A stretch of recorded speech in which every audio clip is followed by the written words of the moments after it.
दिखवाओ उसे नीच दया से सुंदर भाव बताकर। कार्तिक मास 24वां अध्याय सुनो सुधाकर। जय श्री कृष्ण। आप सभी का आपके अपने चैनल पर स्वागत है। आज की इस वीडियो में हम कार्तिक माह के महात्म्य का अध्याय सुनेंगे। राजा पृथु बोले, हे मुनि श्रेष्ठ, आपने तुलसी के इतिहास महात्म्य के विषय में कहा। अब आप कृपा करके मुझे यह बताइए कि कार्तिक मास में क्या और भी देवताओं का पूजन होता है, यह भी विस्तार पूर्वक बताइए। नारद जी बोले, पूर्व काल की बात है। पर्वत पर करवीकर में धर्मदत्त नाम का धर्मज्ञ ब्राह्मण रहा करता था। एक दिन कार्तिक मास में भगवान विष्णु के समीप जागरण करने के लिए वे भगवान के मंदिर की ओर चले। उस समय एक पहर रात बाकी थी। भगवान के पूजन की सामग्री साथ लिए जाते हुए ब्राह्मण ने मार्ग में देखा कि एक भयंकर राक्षसी आ रही है। उसका शरीर मांस रहित था। उसके बड़े बड़े दांत, लपकती हुई जीभ और लाल नेत्र देखकर ब्राह्मण भय से थर्रा उठे। उनका सारा शरीर कांपने लगा। उन्होंने साहस करके पूजा की सामग्री तथा जल से ही उस राक्षसी के ऊपर प्रहार किया। उन्होंने हरि नाम का स्मरण करके तुलसी दल मिश्रित जल से उसको मारा था, इसलिए उसका सारा पातक नष्ट हो गया। अब उसे अपने पूर्व जन्म के कर्मों के परिणाम के स्वरूप प्राप्त हुई तो दशा का स्मरण हो आया। उसने ब्राह्मणों को दंडवत प्रणाम करके इस प्रकार कहा, ब्राह्मण, मैं पूर्व जन्म के कर्मों के फल से इस दशा को पहुंची हूँ। अब मुझे किस प्रकार उत्तम गति प्राप्त होगी, वह सब बताइए।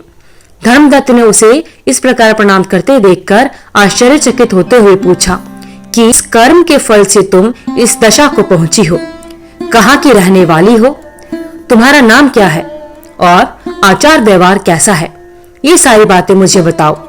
उस राक्षसी का नाम कलहा था। कलहा बोली, ब्राह्मण, मेरे पूर्व जन्म की बात है। सौराष्ट्र नगर में भिक्षु नाम का एक ब्राह्मण रहा करता था। मैं उनकी पत्नी थी। मेरा नाम कलहा था और मैं बड़े क्रूर स्वभाव की स्त्री थी। मैंने वचन से भी कभी अपने पति का भला नहीं किया, उन्हें कभी मीठा भोजन नहीं परोसा, सदा अपने स्वामी को धोखा देती रही। मुझे कलह विशेष प्रिय था, इसलिए मेरे पति का मन मुझसे सदा उदास रहा करता था। उसके बाद उन्होंने दूसरी स्त्री से विवाह का निश्चय कर लिया। तब मैंने विष खाकर अपने प्राण त्याग दिए। फिर यमराज के दूत आए और मुझे बांधकर पीटते हुए यमलोक में ले गए। वहां यमराज ने मुझे देखकर चित्रगुप्त से पूछा, चित्रगुप्त, देखो तो सही इसने कैसा कर्म किया है। जैसा इसका कर्म हो उसके अनुसार यह शुभ या अशुभ प्राप्त करे। चित्रगुप्त ने कहा, इसका किया हुआ कोई भी शुभ कर्म नहीं है। यह स्वयं मिठाइयां उड़ाती थी और अपने स्वामी को उसमें से कुछ भी नहीं देती थी। इसने सदा अपने स्वामी से द्वेष किया, इसलिए यह चमगादुड़ी होकर रही तथा सदा कलह में ही इसकी प्रवृत्ति रही। इसलिए यह विष्टाभोजी सुकरी की योनि में रहे। जिस बर्तन में भोजन बनाया जाता है उसी में यह सदा अकेली खाया करती थी। अतः उसके दोष से यह अपनी संतान का भान करने वाली बिल्ली हो। इसने अपने पति को निमित्त बनाकर आत्मघात किया है, इसलिए यह अत्यंत निंदनीय स्त्री प्रेत के शरीर में भी कुछ काल तक अकेले ही रहे। इसे यमदूतों द्वारा निर्जन प्रदेश में भेज देना चाहिए। वहां दीर्घकाल तक यह प्रेत के शरीर में निवास करे। उसके बाद यह पापनी शेष 3 योनियों का भी उपभोग करेगी। कलहा ने कहा, विप्रवर, मैं वही पापनी कलहा हूँ।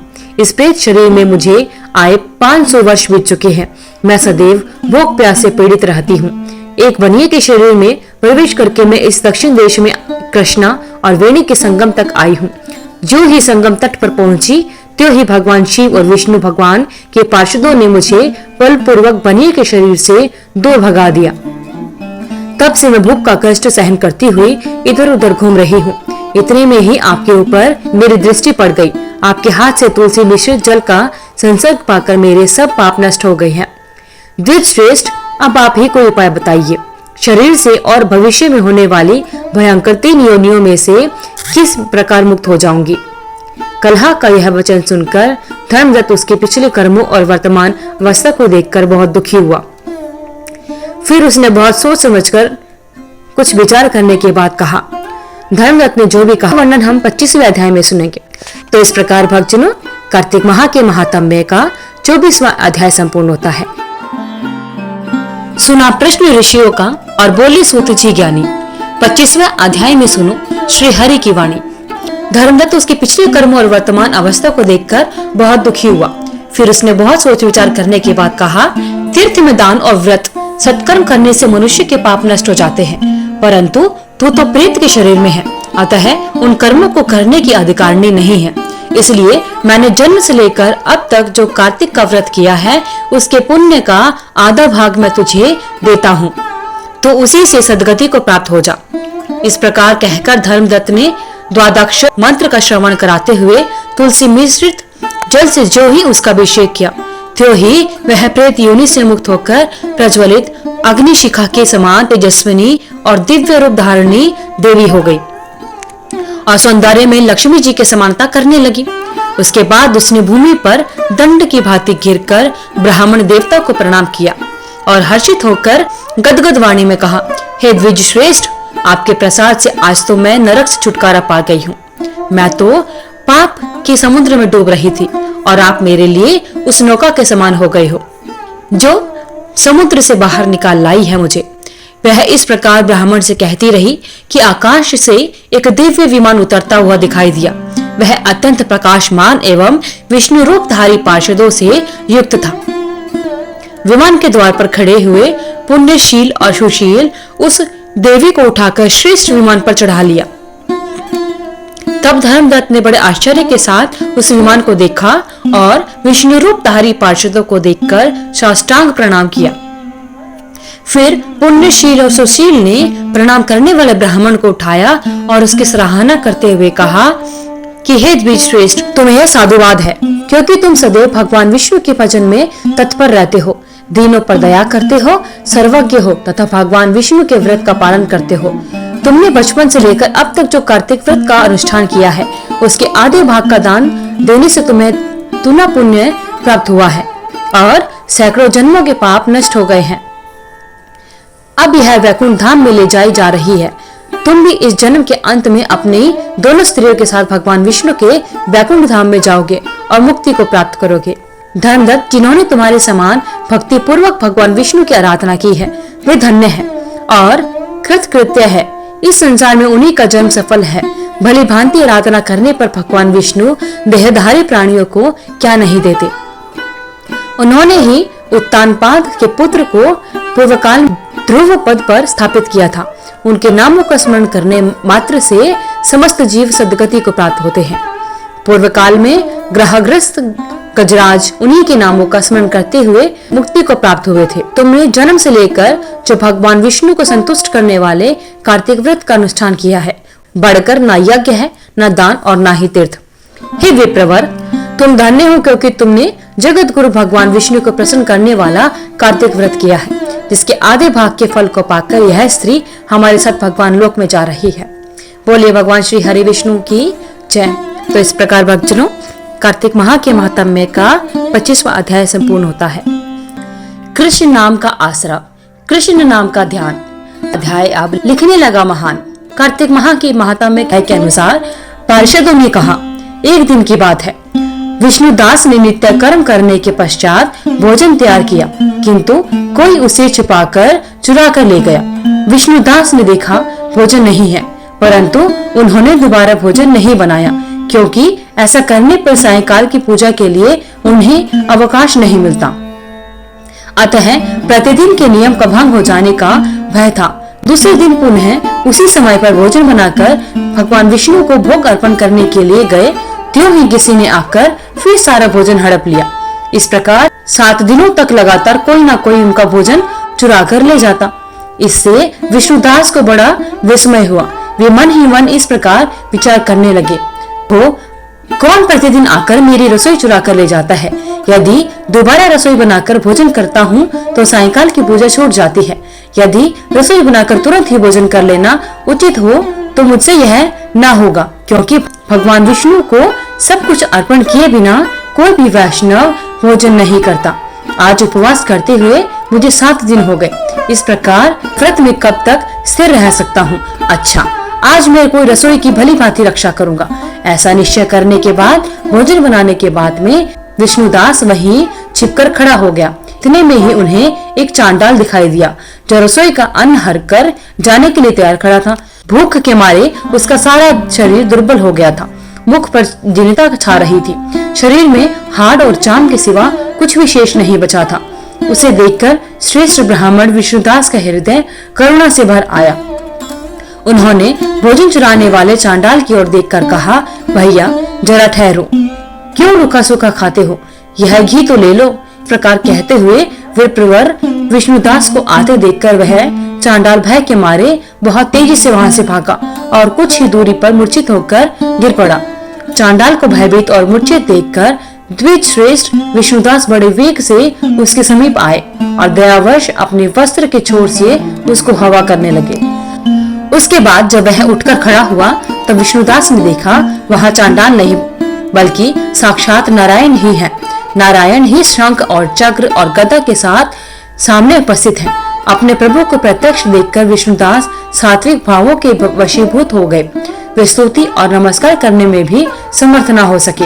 तब भगवान ने सात्विक व्रत का पालन करने वाले अपने भक्त विष्णुदास को छाती से लगा लिया और उन्हें अपने जैसा रूप देकर वैकुंठ धाम को ले गए। उस समय यज्ञ में दीक्षित हुए राजा चोल ने देखा विष्णुदास एक श्रेष्ठ विमान पर बैठकर भगवान विष्णु के समीप जा रहे हैं।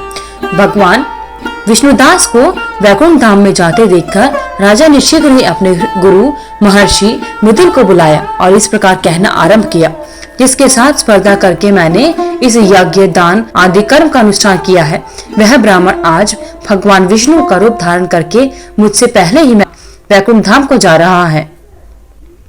मैंने इस वैष्णव धाम में भली भांति दीक्षित होकर अग्नि में हवन किया और दान आदि के द्वारा ब्राह्मणों को मनोरथ पूर्ण किया, लेकिन फिर भी अभी तक भगवान विष्णु मुझ पर प्रसन्न नहीं हुए और इस विष्णुदास को केवल भक्ति के द्वारा ही श्री हरि के प्रत्यक्ष दर्शन प्राप्त हुए।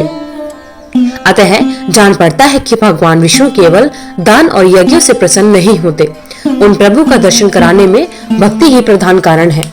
दोनों पार्षदों ने कहा। इस प्रकार कहकर राजा ने अपने भांजे को राज सिंहासन पर बैठा दिया। वे बचपन से ही यज्ञ की दीक्षा लेकर उसी में लगे रहा करते थे, इसलिए उन्हें कोई पुत्र नहीं हुआ। यही कारण है कि उस देश में अब तक भांजे ही राज्य के उत्तराधिकारी होते हैं। भांजे को राज्य देकर राजा यज्ञशाला में गए और यज्ञ कुंड के सामने खड़े होकर भगवान विष्णु को संबोधित करते हुए 3 बार उच्च स्वर में वचन बोले, भगवान विष्णु, आप मुझे मन, वाणी, शरीर और क्रिया द्वारा होने वाली अविचल भक्ति प्रदान कीजिए। और इस प्रकार कहकर राजा सबके सामने अग्निकुंड में कूद पड़े। बस उसी क्षण भक्त वत्सल भगवान विष्णु अग्निकुंड में प्रकट हो गए और उन्होंने राजा को छाती से लगाकर एक श्रेष्ठ विमान में बैठाया और उन्हें अपने साथ वैकुंठ धाम ले गए। नारद जी बोले, हे राजन, जो विष्णुदास थे वो पुण्यशील नाम से प्रसिद्ध हुए और भगवान के पार्षद हुए, और जो राजा चोल थे उनका नाम सुशील हुआ। इस प्रकार इन दोनों को अपने ही समान रूप देकर भगवान लक्ष्मीपति ने अपना द्वारपाल बना लिया। बोले भगवान श्री हरि विष्णु की जय। तो इस प्रकार भक्तजनों कार्तिक माह के महात्म्य का 26वां अध्याय संपूर्ण होता है। कार्तिक माह में दीपदान का महत्व क्या होता है, आइए भक्तजनों उसको जानते हैं। एक बार ब्रह्मा जी ने नारद जी को कार्तिक माह के विषय में बताते हुए कहा कि कार्तिक माह भगवान विष्णु जी को सदैव प्रिय है।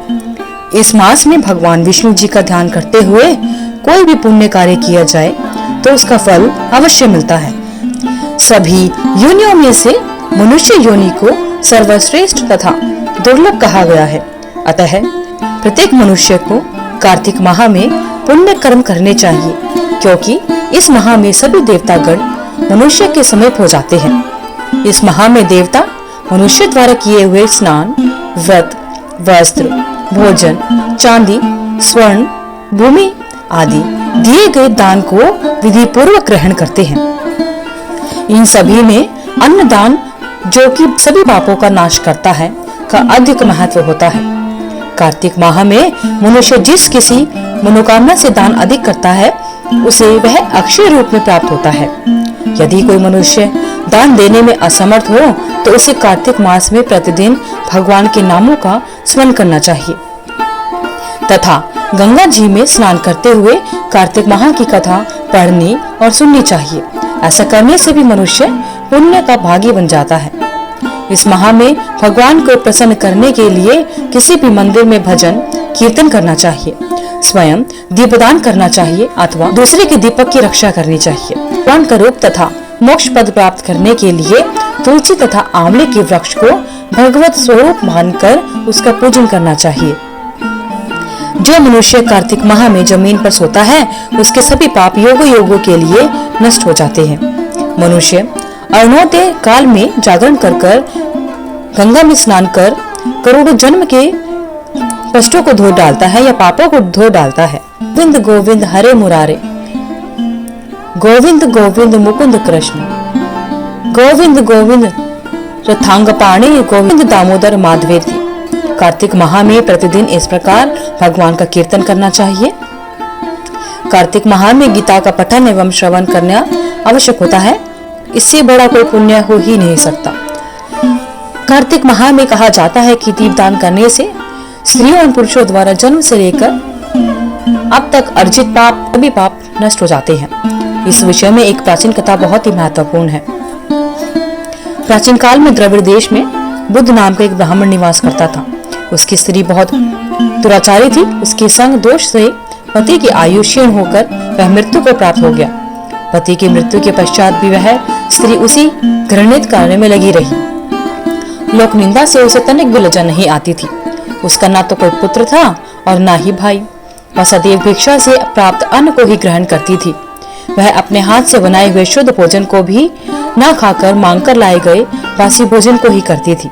वह तीर्थ यात्रा से भी सदा दूर रहती थी और ना ही कभी उसने मंदिर में जाकर कथा या प्रवचन सुना। एक दिन कुत्स नामक एक विद्वान ब्राह्मण भ्रमण करते हुए आया। उस ब्राह्मणी को निंदित कार्यों में लिप्त देखकर उसने पूछा, ओ मूर्ख स्त्री, तू मेरी बात ध्यान पूर्वक सुन। यह शरीर पानी के बुलबुले की भांति है। एक दिन इसका नष्ट होना निश्चित है। यदि तू इस अनित्य शरीर को नित्य मानते हैं तो अपने मन में बैठे इस मोह का तू विचार पूर्वक त्याग कर दे। सबसे श्रेष्ठ देवता भगवान विष्णु का चिंतन कर और उन्हीं की लीला कथा को आदर पूर्वक सुन। कार्तिक माह आने पर भगवान दामोदर को प्रसन्न करने के लिए स्नान दान करके दीप दान दे और भगवान विष्णु की परिक्रमा करके उन्हें प्रणाम कर। यह व्रत विधवा और सौभाग्यवती सभी स्त्रियों के करने योग्य है। इससे समस्त पापों एवं उपद्रवों का नाश हो जाता है। तो मेरी बात मानकर निश्चय ही कार्तिक में दीपदान कर। इससे तू निश्चित रूप से भगवान विष्णु की कृपा प्राप्त कर लेगी। इस प्रकार कहकर वह कुत्स ब्राह्मण वहां से चला जाता है। ब्राह्मणी ने भी पश्चाताप करते हुए यह निर्णय लिया कि वह कार्तिक माह में व्रत अवश्य करेगी। कार्तिक माह आने पर उसने पूरे माह प्रातः काल सूर्योदय काल में स्नान और दीपदान किया। कुछ समय पश्चात आयु समाप्त होने पर वह मृत्यु को प्राप्त हुई और वह स्वर्गलोक में गई। समय अनुसार वह मुक्ति को भी प्राप्त हो गई। इस प्रकार जो व्यक्ति कार्तिक व्रत में तत्पर होकर दीपदान के इतिहास या कथा का श्रवण करता है और स्वयं भी दीपदान करता है, उससे अवश्य ही मोक्ष की प्राप्ति होती है। अगर आपको वीडियो अच्छी लगी तो वीडियो को लाइक करें, शेयर करें, चैनल को सब्सक्राइब करके बेल आइकन को जरूर प्रेस करें ताकि आगे आने वाले सभी वीडियोस की नोटिफिकेशन आप तक समय से पहुंच रहे। कमेंट बॉक्स में जय श्री कृष्ण लिखना ना भूलें। आपका दिन मंगलमय हो।